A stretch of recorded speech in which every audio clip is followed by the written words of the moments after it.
Okay, langsung kita mulai ya. Okay, Assalamualaikum warahmatullahi wabarakatuh. Thank you for joining this class. Today we're gonna talk about IELTS listening test. Okay, before we're going to take the IELTS listening test, so we should know the criteria. So, what is your target? And typically IELTS listening score starting from 1 to 9. Okay, have you seen the PDF file? Have you seen the PDF file? Yeah, have you seen the PDF file? Yes, I see. Okay. Wait.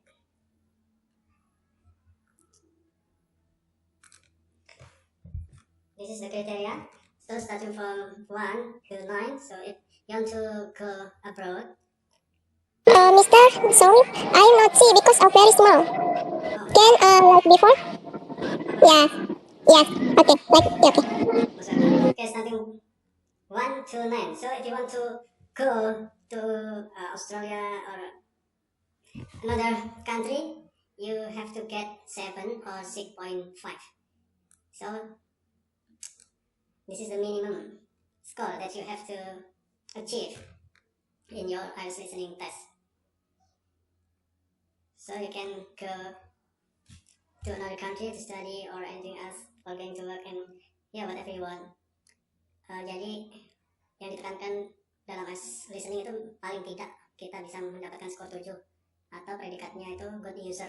The individual has an operational command of the language, artinya kita udah mampu menggunakan pengantar bahasa Inggris dalam operasional walaupun kadang-kadang masih salah with occasional inaccuracy and misunderstanding in some situation.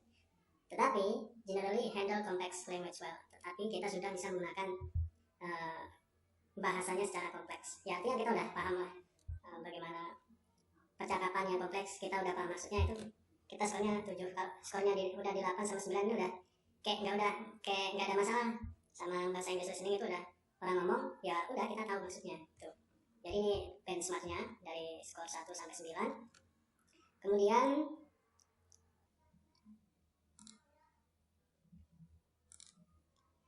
waduh, kurang jelas ya.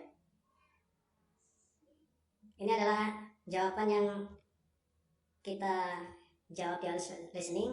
Soalnya kan ada 40 ya. Kemudian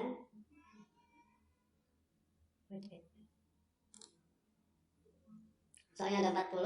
Kalau kita betulnya cuma 11 sampai 12, bench score kita 4. Nah, target kita itu di 7 poin. Jadi paling tidak masih harus mampu menjawab 30 sampai 31 soal minimal. Kalau bisa lebih dari itu lebih baik lagi. Jadi kesempatan untuk bisa diterima oleh hampir semua jurusan cukup besar. Karena beberapa jurusan ada yang mensyaratkan IELTS itu 6,5, ada yang 7, ada yang 7,5. Tapi setahu paling tinggi itu mensyaratkan 7,5. Belum ada yang mensyaratkan 8 atau 9, belum ada. Yang aku tahu paling banyak 6,5, kemudian 7 sama 7,5. Dari semua jurusan baik soshum maupun saintek. Jadi ini ya correct answer yang harus dicapai yaitu 30 sampai 31 lah minimal. Nah, oke, sekarang kita masuk ke tips listening. Kelihatan ya? Yes. Nah, ini adalah IELTS listening tips. IELTS akademik ada 10. Ada 10 ini 10 tips ya. Yang pertama, make sure you spell your answer correctly. Jadi kalau misalkan masih tahu itu, misal jawabannya ini harusnya house ya, kemudian masih tahu menjawab dengan houses, itu akan dihitung salah, wrong atau salah. Jadi harus presisi di dalam IELTS listening. Ketika kita jawab itu harus presisi. Huruf harus sama. Kalau huruf besar atau huruf kecil itu biasanya nggak dipermasalahin kecuali nama-nama ini ya, nama-nama kota yang udah menjadi acuan, itu harus huruf besar. Atau nama sesuatu selain kota, aku rasa nggak ada sih ketentuan. Yang lebih ditentuin sih ini huruf ke huruf. Jadi nggak boleh ada misspelling, nggak boleh ada huruf yang salah. Misalkan di soalnya there is blah blah blah in the pot. Kira-kira jawabannya apa? House atau houses? House, Kenapa? house. Ya kenapa? Karena because like is, Ya karena singular ya, is itu singular ya, atau tunggal. Nah kayak gitu. Nah kalau kita tulis houses itu akan dinilai salah oleh examiner. Jadi di IELTS listening ini nggak ada ampun ya. Salah satu huruf akan dihitung salah. Apalagi salahnya gini, misal house kemudian sama sekali ditulis. Nah ini keliru antara huruf O dan O, itu juga akan dinilai salah ya. Walaupun examinernya tahu sebenarnya maksudnya kita itu adalah nulis house, tapi kenyataannya kita tulisnya salah. Ini spellingnya keliru, akan dihitung salah. Jadi itu ya, di IELTS listening tidak ada ampun dalam kesalahan tulisan. Oke, do you understand? okay. Nah, sini jelas nih. Your answer will be always incorrect if you have spelled any word wrongly. Nah, akan ditandai, dihitung incorrect, salah. Nah, salah itu bisa banyak ya, ada wrong, ada incorrect, ada false, ada lain-lain. Nah, itu pentingnya kita mempelajari sinonim seperti yang aku omongin kemarin. Jadi dalam belajar IELTS kita harus banyak mempelajari vocabulary dan padanan kata beserta lawan katanya apa, antonim, sinonim is really matter in IELTS. Okay, if you have spelled any wrongly, even if the answer was correct. Nah, walaupun jawabanmu itu benar, tapi kamu nulisnya salah, ya kan itu salah. Seperti contoh ini, there is bla bla bla in the pot, kamu nulis houses, ya kan dihitung salah oleh examiner. Jadi di hasil listening kayak gitu ya, gak ada ampun. For example, if the correct answer from the recording is building, nah ini, jika jawabannya adalah di record, yang kita dengerin itu adalah building, but you spell building tanpa u, itu akan dihitung salah, ya. So this is totally wrong in the IELTS listening test. Your answer is wrong and you will get no mark. Jadi jawaban Anda salah dan tidak akan mendapatkan poin. Nah, untungnya di IELTS listening test there is no punishment. Tidak ada hukuman ketika jawabnya salah. Hukumannya hanya nggak dapat poin, bukan minus ya. Kalau di SBMPTN atau SNMPTN kan ini ya, apa namanya, minus ya kalau kita jawab salah ya. Iya. Nah, kalau di IELTS listening ini enggak. Jadi kalau kamu jawab salah atau nggak diisi, 0 poinnya. Tapi kalau jawab benar akan dapat poin. Nah, poinnya seperti yang tadi aku jelasin. Nah, ini bisa dari 1 sampai 9 poin yang akan kamu dapat. Nah, ini berdasarkan berapa jawaban yang benar. Kalau tadi tujuannya 7 poin, you must get 30 to 31 correct answer. Jadi kamu harus mendapatkan 30 sampai 31 jawaban yang benar dalam 40 soal. Dalam 40 soal ya. Dalam 40 soal di IELTS ini. Oke, ada pertanyaan? Is there any question? I have question, Mister. Go ahead. Okay. IELTS are very difficult for understand grammar. Understand grammar?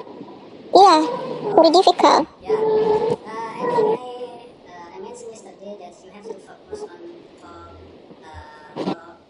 item. Number 1 is present, and then second Present. is past tense, and 3 is future, and 4 is perfect. So Okay. kayak gini aku coba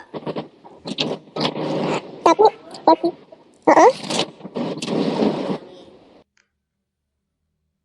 Oke, udah kelihatan ini ya, kosong ya. yes. Yes. Master in grammar. Number 1, kamu harus paham tentang simple present. Dia cuma subjek plus verb 1. Yang kedua adalah past simple atau simple past tense. Dia cuma membutuhkan subjek plus verb 2. Kemudian future simple future tense. Dia cuma butuh subjek plus will plus verb 1 dan for perfect.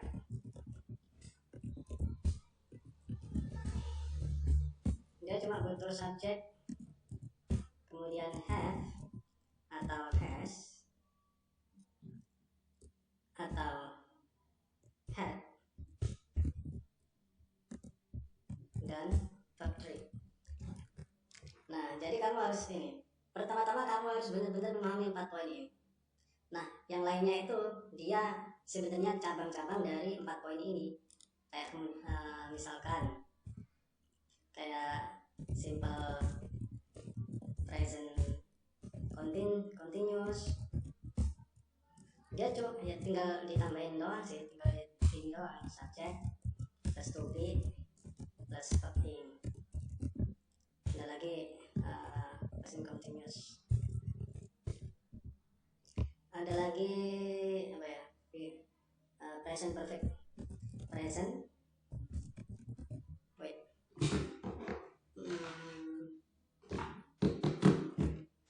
my laptop ini charge. Perfect present perfect tense, kamu tinggal subject have atau has plus verb 3. Verb 3 itu ini ya, misal ada yang regular verb, ada yang irregular verb kan. Yes. Nah, kalau regular kan dia peraturan ditambahin di belakangnya. Kalau yang irregular itu beda-beda, contohnya go atau pergi, lampaunya itu pastinya when, kemudian verb 3-nya dia gone, G-O-N-E gitu ya. Jadi Oke. 4 poin yang perlu ditekankan adalah 4 poin. 4 poin ini sangat penting. Yang lainnya itu kamu bisa utak-atik sendiri, atau ini apa namanya, lihat-lihat di Google dan sebagainya, kenapa ya seperti ini dan lain sebagainya. Tapi hal yang paling utama adalah kamu harus banyak menguasai vocabulary dulu. Nah, kalau kamu nggak bisa menguasai vocabulary, kamu nanti nggak tahu itu verb atau noun atau adverb. Jadi kita nggak bisa bedain nih, dia itu verb kata kerja, atau dia itu adverb keterangan, atau adjective kata sifat, atau dia itu noun, dia kata benda. Kalau kita nggak tahu kan bingung kita. Jadi seperti itu. Kadang juga kita perlu modifikasi dari noun menjadi verb bisa, dari verb menjadi noun bisa. Biasanya untuk menjadikan verb atau kata kerja menjadi kata benda atau noun itu biasanya ditambahin ing dan lain sebagainya. Jadi seperti itu. Dan ya sama sih, yang simple past tense ini juga mengikuti kayak gini dan lain sebagainya. Ada nanti perfect continuous tense juga ada, tinggal yang ditambahin has been using. Nah, perfect continuous tense.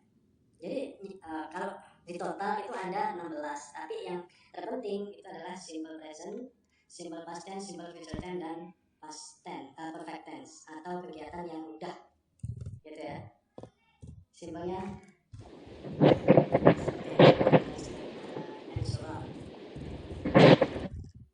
nah, yang perlu kamu pahami adalah dalam belajar bahasa Inggris yang paling penting adalah kita tahu maksud dari bacaan, maksud dari orang ngomong, dan kita banyak menguasai vocabulary. Nah, ketika udah ngedengerin orang ngomong kita gampang paham, kemudian membaca kita tahu maksudnya, nah itu baru kita belajar grammar gitu loh. Baru kita fokus grammar, dia akan memudahkan karena kita udah banyak menguasai vocabulary atau kosakata. Nah, kalau misalkan kita langsung belajar grammar tanpa menguasai kosakata yang banyak, kita akan bingung, kita nggak tahu apa nation itu kata kerja atau kata benda atau adverb atau adjective, kan kita nggak tahu. Kalau misalkan ini apa namanya, kita nggak menguasai ini maksudnya apa, artinya apa, nation, bangsa.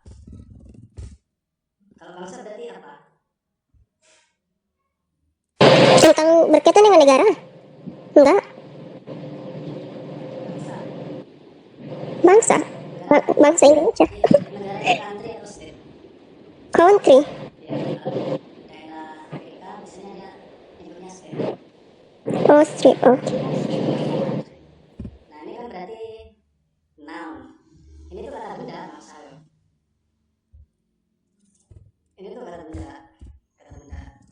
atau noun.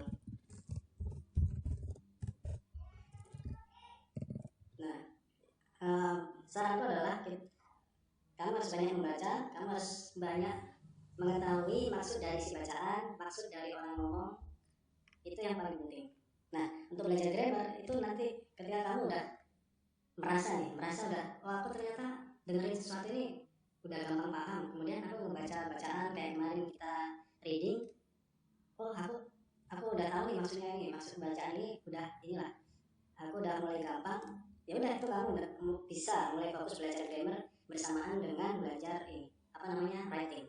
Karena writing itu walaupun kita ibaratnya orang asli ya, kita ibaratnya native speaker English, kalau kita nggak biasa menulis juga kita bingung, nggak bisa walaupun kita itu native speaker. Ya sama aja kayak kita sebagai orang Indonesia, kalau kita nggak pernah nulis essay, nggak pernah nulis jurnal, nggak pernah nulis buku, juga kebingungan gitu loh dalam menulis. Walaupun dalam bahasa Indonesia sama, dalam bahasa Inggris pun sama, apalagi ini bahasa Inggris, bahasa yang bukan bahasa ibu kita atau bukan mother tongue, istilahnya bukan mother tongue kita, ya tentu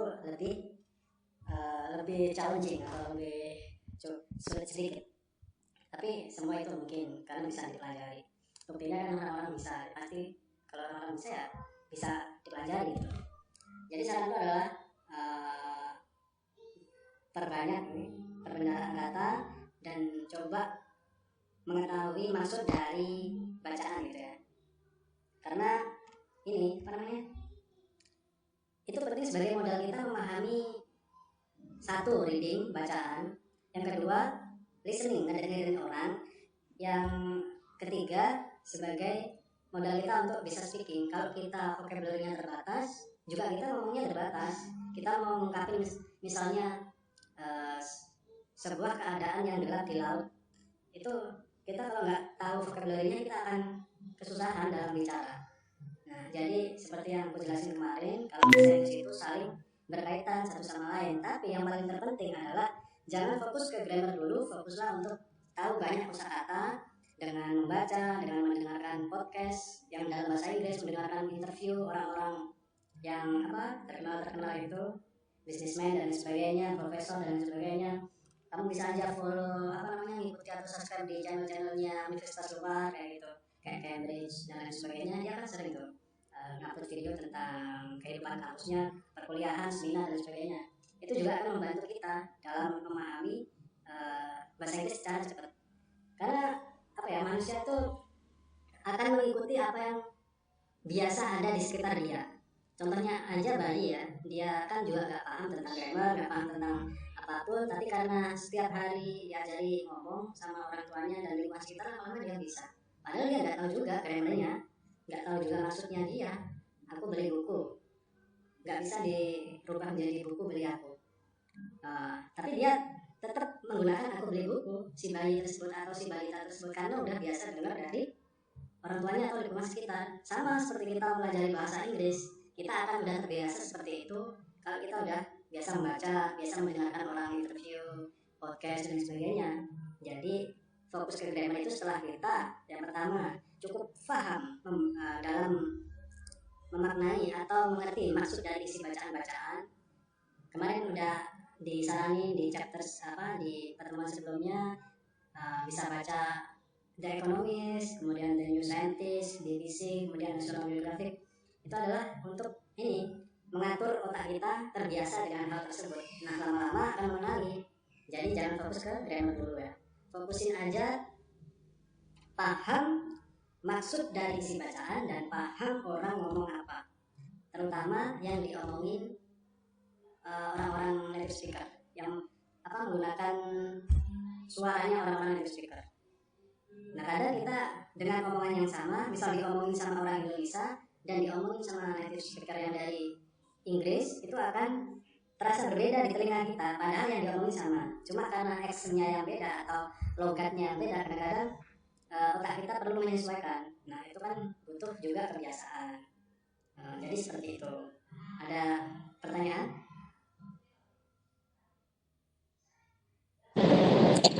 No, mister. No, nothing. Oke, jadi kalau nggak paham langsung aja slide. Okay. Bertanya, jangan ditunggu-tunggu. Pokoknya intinya ini 4 ini yang simple-simple ini pahami deh.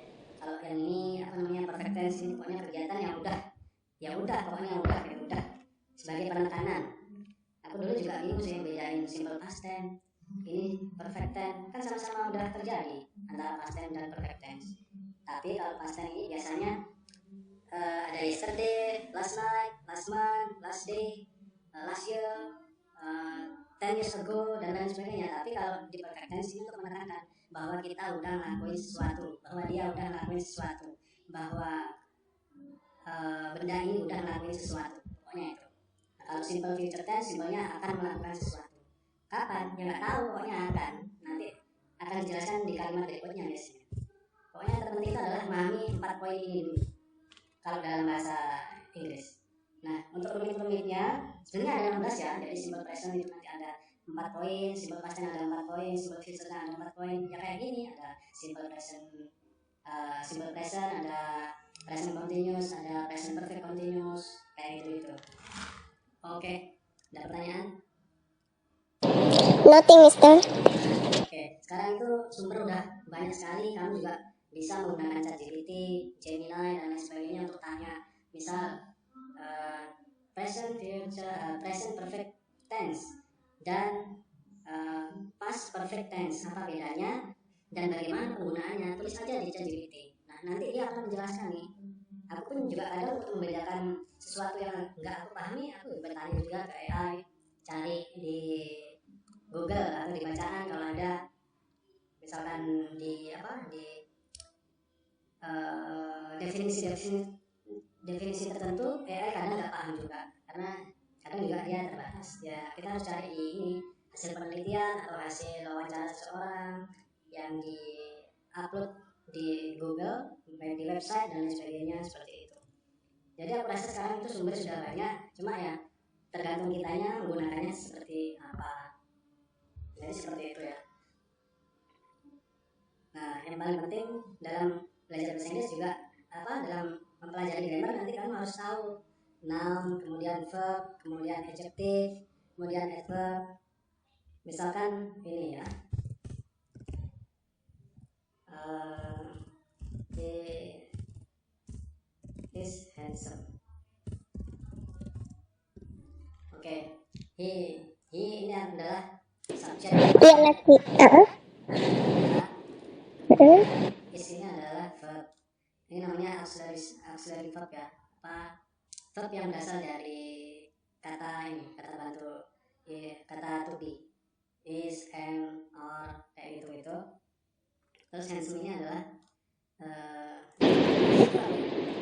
Kata sifat. sebenarnya misal balita gitu ya, atau anak kecil diajarin he is handsome dari ibunya sejak kecil, dia pun nggak tahu loh ini sebagai subjek, ini is sebagai verb, ini apa handsome sebagai objek, dia nggak tahu, atau ini sebagai adjektif dia nggak tahu, tapi dia bisa mengucapin dan tahu maksudnya. Nah, kita pun belajar bahasa Inggris pertama-tama selayaknya seperti itu. Yang penting kita paham maksudnya, kemudian kita tahu orang ngomong, kita tahu bacaan ini maksudnya gimana. Nah, baru kemudian kita belajar grammar. Jadi gitu.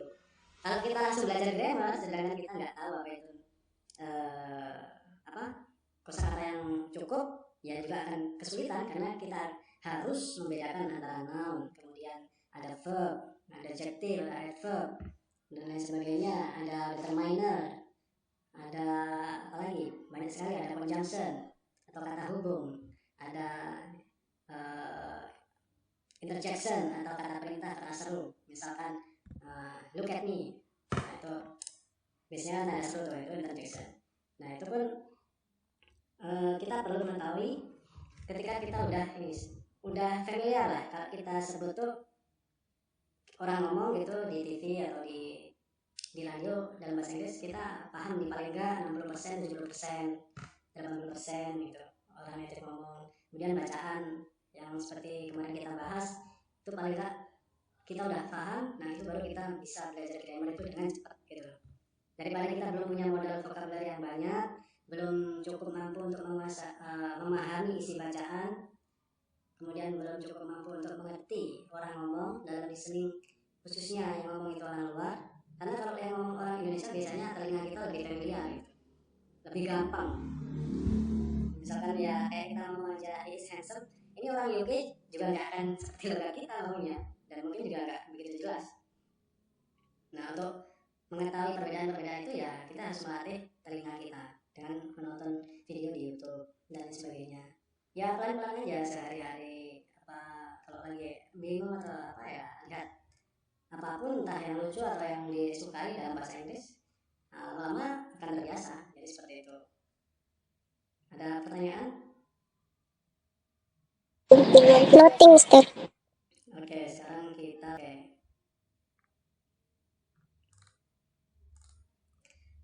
Nah, kembali lagi di poin pertama. Jadi kalau kamu nulisnya itu salah satu huruf aja, atau kamu kasih titik nih, misal gini,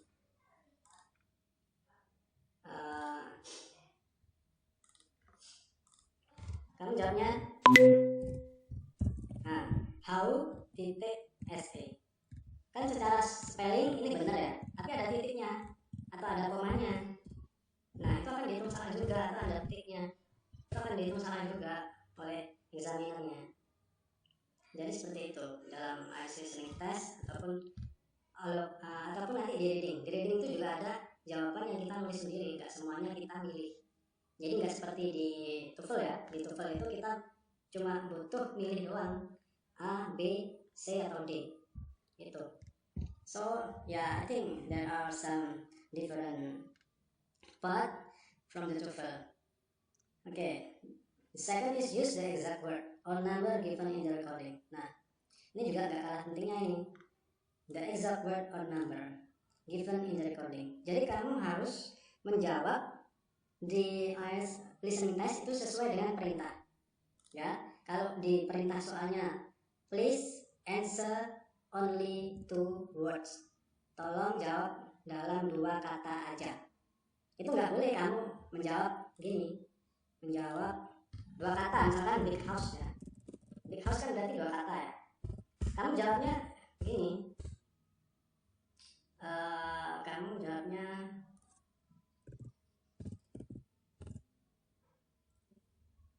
some big house, juga kan dihitung salah karena ini 3 dan ini pun beda ya, ini singular, ini plural, ini akan dihitung salah juga. Kalau misalkan jawabannya harusnya big house karena diminta 2 kata doang di recordingnya atau di soalnya, biasanya di situ akan dituliskan nih nanti, tolong jawab menggunakan ini sekian. Coba akunya. Nah, di sini dijelasin nih, use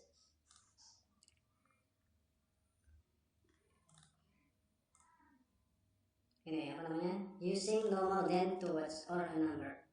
Jadi nggak boleh dari 2 kata atau or a number. Mister? Sorry, I'm not see clear. Jauh tulisannya nggak jelas.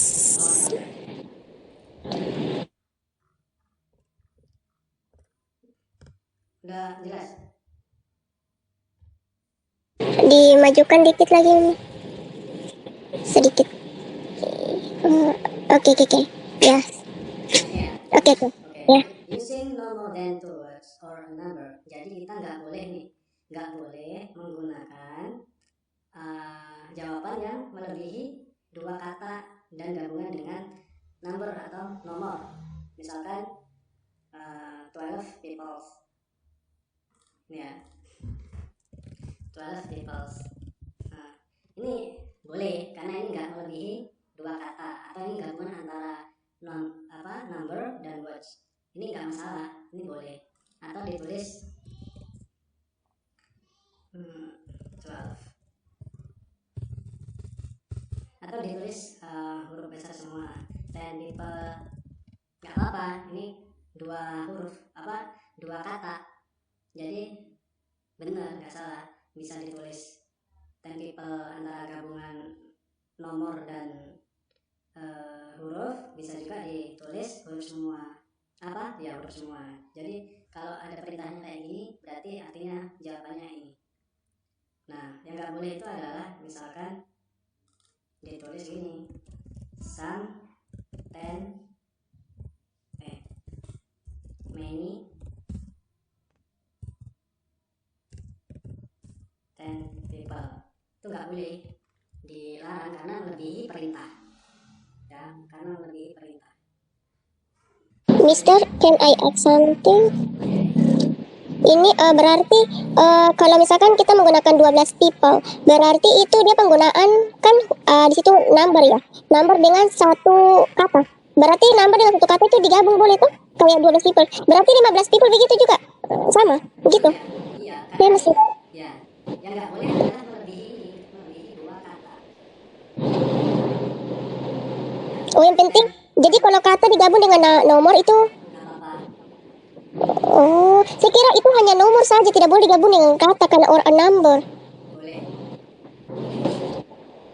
Oh, boleh. Ya, kalau kayak Oh, dia harus boleh. Antara oh berarti berarti or a number itu berarti saya nangkepnya itu or a number itu cuma angka doang, nggak pakai kata lagi. Jadi pilihan kayak dua kata atau satu huruf begitu. bisa aja nanti jawabannya cuma number 12 misalkan. Hmm. Terus belakangnya Mm-mm. belakangnya ini misal kayak contohnya ini ya. Contoh di kata yang terakhir ini dia udah ada people nih. Ya udah kamu nggak usah tambahin people, tulis aja 12 karena belakangnya udah ada people. Kalau nggak ada ditambahin, nggak apa-apa. Berarti penambahan satu huruf dengan satu angka dengan satu huruf dengan satu angka dengan satu kata digabung menjadi satu kalimat. Iya, ini loh. Misalkan ini udah ditulis ya, ini belakang ini Heeh. udah ada tulisan people nih. Kamu jangan sampai nulis 10 people, akhirnya kan double. Di sini ada jawabanmu people, di belakang ini udah tertulis people. Maka jawabanmu cukup 12 aja. 12 ini bisa kamu tulis dalam angka, bisa kamu tulis dalam huruf, 12. Jadi ini juga bisa salah satu huruf saja, only number, atau menggunakan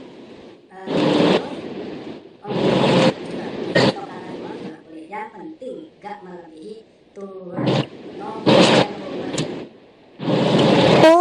Oke. Berarti tidak melebihi dua kata, tetapi jika penambahan angka boleh ditambahkan dengan satu kata di belakangnya atau maupun di depannya, toh? Begitu kan? Oke. Oke, itu saya tadi agak mudah, kurang mudah. Nah, tapi biasanya jawabannya itu jarang sekali.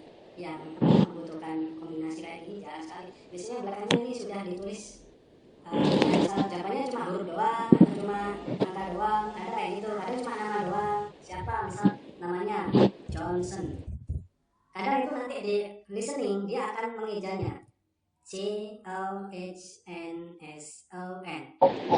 Iya, itu saya paling susah itu. Yang aduh, apa yang dibicara ini? Ya, nah itu jangan buru-buru langsung ditulis ya, kadang dia di apa berikutnya dia akan memberikan jawaban tambahan. I'm sorry, no, I think I wrong the spelling. I think not H but directly N. Berarti dia cuma ini Johnson nggak pakai H karena setelah dia mengeja ini Johnson. Oke, Johnson. Terus kemudian dia ngomong lagi di speaker itu kadang untuk mengecoh kita ya, karena kita udah dengar pengejaannya seperti itu, dia kadang itu mengecoh kita. I'm sorry, I think I know this spelling. There is no H. Berarti kan tidak ada huruf H-nya. Berarti langsung Johnson, Jonson, Johnson. Kadang ada yang seperti itu, gitu loh. Dia harus listening untuk mengecoh kita. Tapi kadang juga ada yang langsung namanya tanpa diulangi, tanpa dikoreksi oleh si pembicara. Ya tergantung audionya aja sih, menurut audio aja. Kalau audionya bilang namanya itu dan gak diulangi lagi, ya udah jawabannya itu langsung tulis gitu aja. Dan yang cukup sulit di IELTS listening itu adalah konsentrasi kita dalam mendengarkan audio dan sekaligus menuliskan jawaban gitu, karena kita harus menggunakan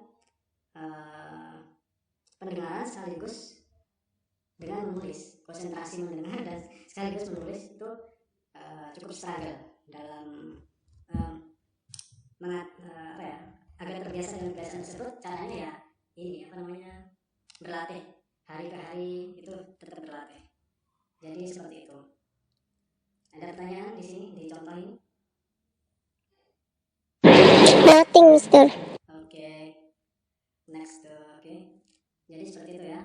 The exact word or number given in the recording. Jadi harus sesuai dengan yang diperintahkan di dalam audio tersebut. Kalau dan di lembar soal tersebut, kalau ditulis no more than 2 words, ya jangan sampai kita menuliskan jawaban yang melebihi 2 kata.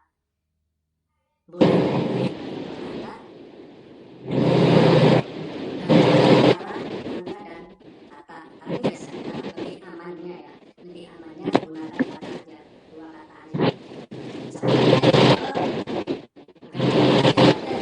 Semua ten people, nggak usah antara dan huruf,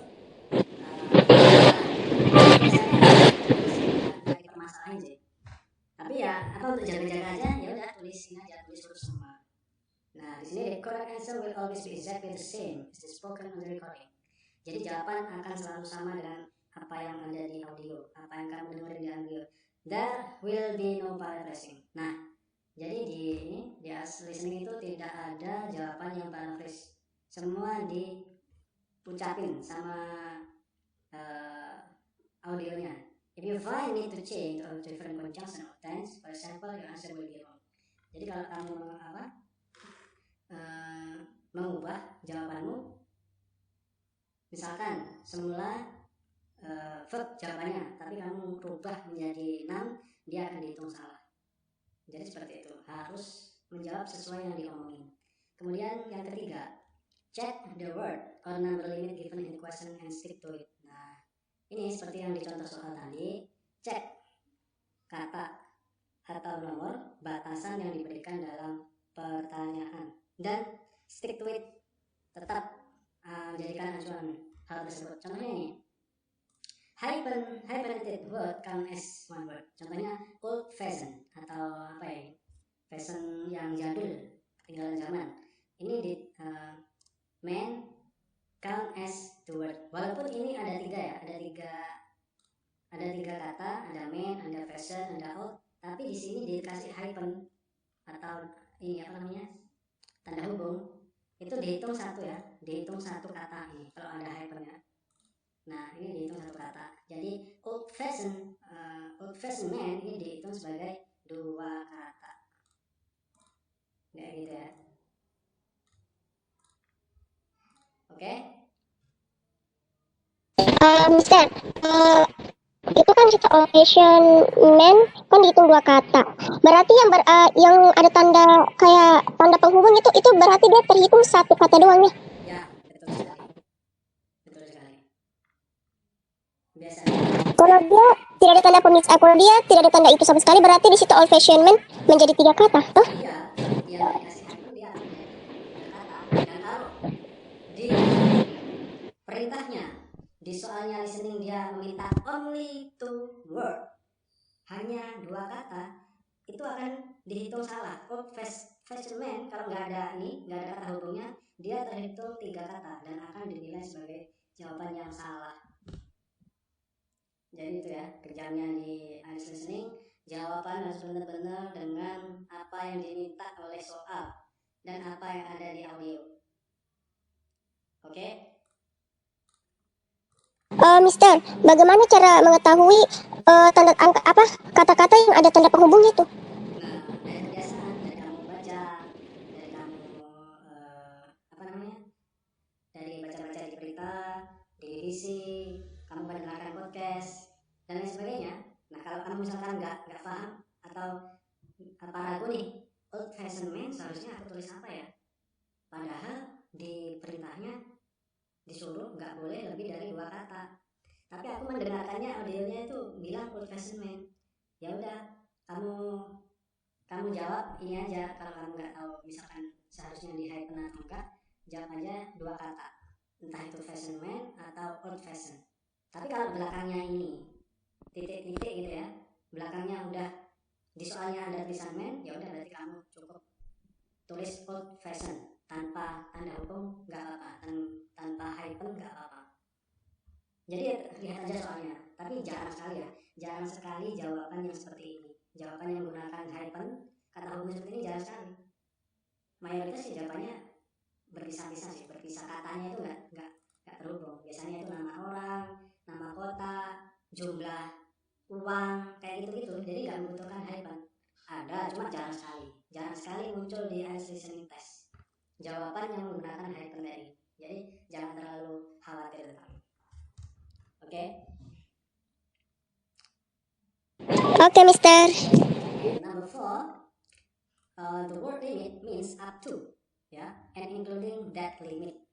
If the given limit is 3 words, you can use 1, 2, 3, Jadi kalau di soalnya no more than 3 words, kamu boleh menggunakan 1 kata, boleh menggunakan 2 kata, boleh menggunakan 3 kata. Yang penting jangan melebihi 3 kata, 4 kata itu nggak boleh.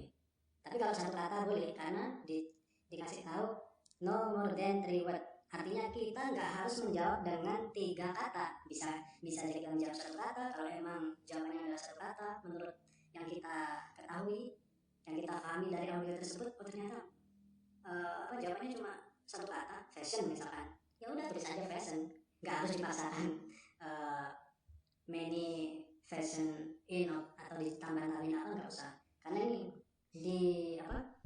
diberitahu untuk memberikan batasan gitu ya. Bisa aja menggunakan 1 kata, 2 kata, atau 3 kata.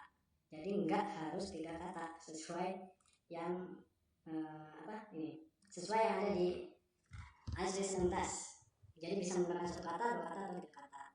Itu ya, paham? Okay. Okay, the next is the listening pattern may use a paraphrase in the written text of the question. Nah, ini. Dalam IELTS listening, di tulisan kemungkinan dia bisa menggunakan paraphrase. Tapi di soal ya, bukan di jawaban. Misalkan, gini, audionya bilang, I think football is crucial in the development country. Nah, jadi dia bilang krusial. Nah, sedangkan di soal dia bilangnya what is the important of in the development country. Kan di audio tadi dijelaskan bahwa football is crucial in the development country. Sepak bola itu penting di negara berkembang ya. Nah, di soal tadi itu krusial, tapi di soalnya kok important. Padahal itu sama artinya itu sama-sama penting gitu. Important, krusial, kemudian apalagi ya, banyak sekali padanan kata yang berarti penting. Kadang signifikan juga bisa berarti penting. Jadi banyak hal di dalam IELTS itu kadang-kadang menggunakan paraphrase, tapi untuk di listening ini yang menggunakan paraphrase adalah di soal ya, di jawaban. Oke? Any question? No, Mister. Nah, ini ditekankan lagi nih. Don't expect nih, jangan berharap nih that the recording you are listening to will use the same phrases and expression as the text on the question paper. Jadi jangan berharap apa yang dikatain di listening oleh orang yang ngomong itu sama dengan pertanyaan yang ada di soal. Ya kadang-kadang ada yang di paraphrase, ada yang dirubah, tapi maksudnya adalah sama. Misalkan yang kemarin itu inhospitable, itu artinya tidak layak huni. Nah itu bisa aja dibuat kata lain yang memiliki arti yang sama di dalam soal, tapi di dalam soal ya, bukan di jawaban. Kalau di jawaban itu di IELTS listening selalu sama dengan yang diomongin. Misalkan dia ngomong I need $10 to rent a car, ya udah berarti jawabannya $10. Nggak boleh kamu ganti 10 rupiah, 10 peso, 10 euro, dan sebagainya, nggak boleh. Pasti jawabannya itu sama dengan yang diomongin. Tetapi di soal itu ada kata-kata yang diparaphrase atau menggunakan sinonim. Nah, jadi IELTS itu menguji kemampuan bahasa seseorang. Nah, salah satu kemampuan bahasa seseorang dia tahu sinonim atau padanan kata. Well known, famous, popular, itu kan juga sama, artinya terkenal gitu kan. Tapi pada maksudnya itu sama, walaupun terkadang padanan kata tersebut itu beda-beda dalam penggunaannya, tapi secara arti kan sama. Nah, AS itu menguji kita dalam parafrase seperti itu, dalam mengganti kata tapi memiliki makna yang sama, kayak gitu. Nah, ini jelas nih. Kemudian the meaning will be the same. Nah, artinya itu sama walaupun dia ada some phrases, ada paraphrase. However, the missing words you will need to insert on the answer paper will be exactly the same. Nah, di sini udah jelas ini bahwa jawaban yang akan kamu tulis di lembar jawaban ya akan sama dengan apa yang diomongin di audio gitu ya, given in the recording. Jadi yang dirubah atau di paraphrase tapi artinya sama itu di soal, bukan di jawaban. Nah, di jawaban itu akan selalu sama dengan yang diomongin oleh si pembicara dalam audio tersebut. Jadi seperti itu poin kelimanya. Poin keenamnya, the answer are always in order on the recording. Nah, jawabannya itu selalu ini ya, selalu urut. Jadi jawaban di AS listening itu selalu urut. Nah, di AS listening si speaker pasti dia akan ngomongin sesuatu yang jawabannya itu urut nomor 1. Kemudian misal dia ngomongin ngomongin global warming, pertanyaannya ada 5. Pasti di omongan dia itu akan ditemukan jawaban berdasarkan urutan. Misalkan pertama, pertanyaannya menyebutkan kapan terjadinya global warming. Nah, itu pasti akan diawali oleh tahun terjadinya global warming di awal-awal. Gak akan disebutin di akhir, karena di AS listening selalu urut jawabannya dengan soal. Terkadang kita bingung juga ketika mendengarkan tiba-tiba kok udah sampai sini ya.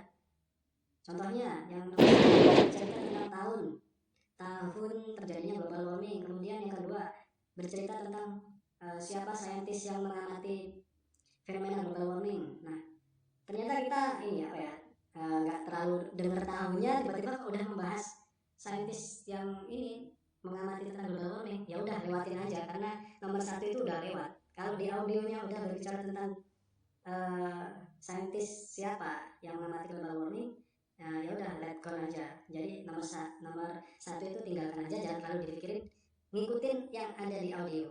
Jadi gitu ya. Nah, di akhir-akhir kalimat di akhir-akhir tes nanti kamu akan ada waktu kurang lebih 2 menit atau berapa gitu ya untuk mengecek jawaban yang kosong. Nah, jawaban yang kosong itu guess aja atau tebak-tebak aja gitu.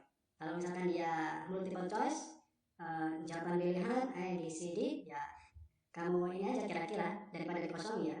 Barangkali dengan kira-kira kamu bisa aja bener kan, nggak tahu.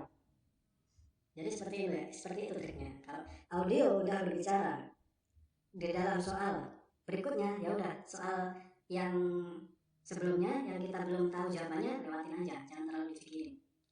Jadi don't stuck too much on one question. Jadi jangan terlalu terpaku dalam satu pertanyaan. Kalau audionya udah berbicara di pertanyaan berikutnya, ya udah ikuti aja audionya. Yang lewat ya udah lewat. Nanti sembari direview setelah tes, kenapa ya aku tadi lewat ya? Kok aku nggak tahu tahunnya kapan ini soal ini terlewat.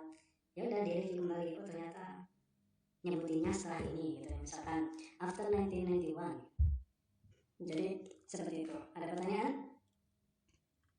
Nothing, Mister. Okay, be careful though, and as all the questions are in the same order as the recording for multiple choice, the answer options are not necessarily in the same order. Nah, ini walaupun pertanyaan itu selalu urut, tapi for multiple choice, the answer options are not necessarily in the same order. Untuk multiple choice itu tidak selalu urut. Kadang gini pertanyaannya, di audio kita suruh dengerin, tapi di soal itu ada soal misalkan number 7, kemudian age, kemudian 9. Sedangkan pilihannya ada 5 nih. A, B, C, D, E. Nah, misalkan di perintahnya nomor 7 sampai 9 benefit of water. Jadi manfaat dari air itu apa? Misalkan dijelaskan di sini, bla bla bla. Apa, B apa, C, D apa. Nah, ini kan suruh memilih. Bisa aja kamu ini jawab D dulu, karena kamu merasa jawaban D ini termasuk dalam benefit air, apa manfaat air.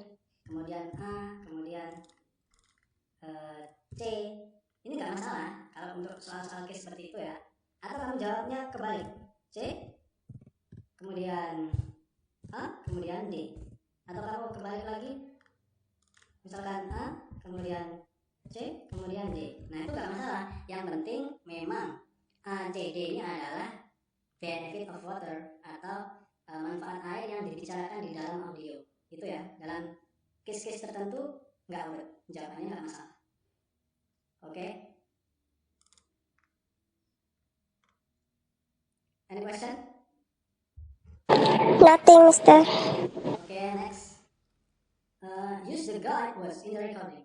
Jadi gunakan petunjuk kata di dalam rekaman tersebut. Nih. There will be certain word or heading in the question paper which can act as guide to your position in the recording. Use this guide word to track and check exactly.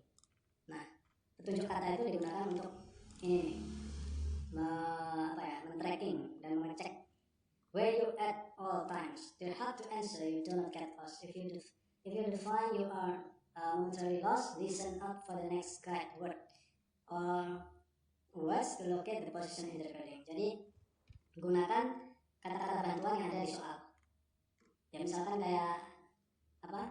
Kayak ini, the travel agent recommends some form of bla bla bla cover for peace of mind. Nah, gunakan aja ini, the travel agent recommend some form of. Nah, kira-kira di audio membicarakan rekomendasi enggak ya dari agen travel tersebut? Di mana ini jawabannya kira-kira gitu. Jadi ini gunakan ini petunjuk kata yang udah dikasih tahu di soal. Itu kadang berguna banget untuk mengetahui ini jawabannya. Dan ini salah satu cirinya jawabannya adalah pasti bukan verb. Karena apa? Karena ada ini, ada preposisi, ada kata of ini. Pasti jawabannya noun. Travel agent recommends some form of bla bla bla bla. Pasti bukan verb. Nah itu ciri-ciri aja ya, ciri-ciri aja. Kemudian move on. Nah ini yang udah aku jelasin tadi, move on. If you miss an answer, jadi kalau kamu udah ngelewatin satu soal itu ya udah let go aja, biarin aja. Jangan terlalu ini, don't spend time thinking. Jangan terlalu terpaku dalam soal yang terlewat. Fokus ke audio, ikutin audio ke soal berapa. Jadi seperti itu. Kemudian at the end of the test, go back quickly and guess any missing answer. Nah, ketika tes berakhir, misal kamu ini kelewat nomor 1 kelewat, kemudian nomor 7 kelewat, nomor 9 kelewat. Kamu udah selesai sampai 40, udah ngerjain, yang ini belum diisi. Ya udah, kamu tebak aja di akhir-akhir. Kalau pilihannya multiple choice, A, B, C, or D, ya udah guess aja kira-kira jawaban yang tepat mana ya, gitu.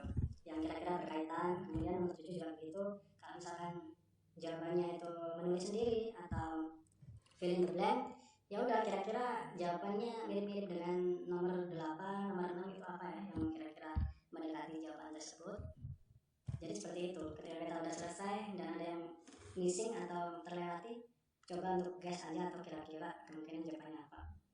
Kemudian yang terakhir sarannya adalah try to predict. Nah, try to predict the type of missing word from the surrounding text on the question paper. Nah kayak tadi, kayak ini, the travel agent recommends some form of. Nah kira-kira apa nih? Kira-kira apa nih yang direkomendin oleh agen travel tersebut? Nah ini kan kita bisa mengetahui dari pola ini, kira-kira jawabannya itu adalah noun atau kata benda karena ini ada of, gitu kan. Jadi seperti itu, maksudnya itu seperti itu. Ini ada beberapa poin penting dalam analysis listening test dan kamu harus pelajari betul-betul biar nggak salah ini apa ya, nggak salah teknik dalam mengerjakan nanti. Any question for this session? Nothing, Mister. Okay, I will give you the example audio and I will send you the paper sheet, worksheet, and try to answer. Okay?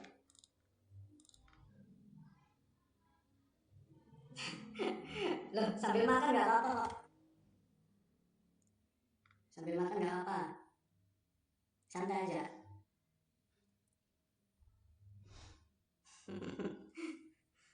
Gimana? Hello? Can you hear my voice? Yes. Oke, sambil ngemil atau makan apa nggak apa, atau makan aja nggak, makan nasi atau apa terserah. Aku kirimin ini apa contoh worksheet, kemudian coba dikerjain. Aku play audionya di sini.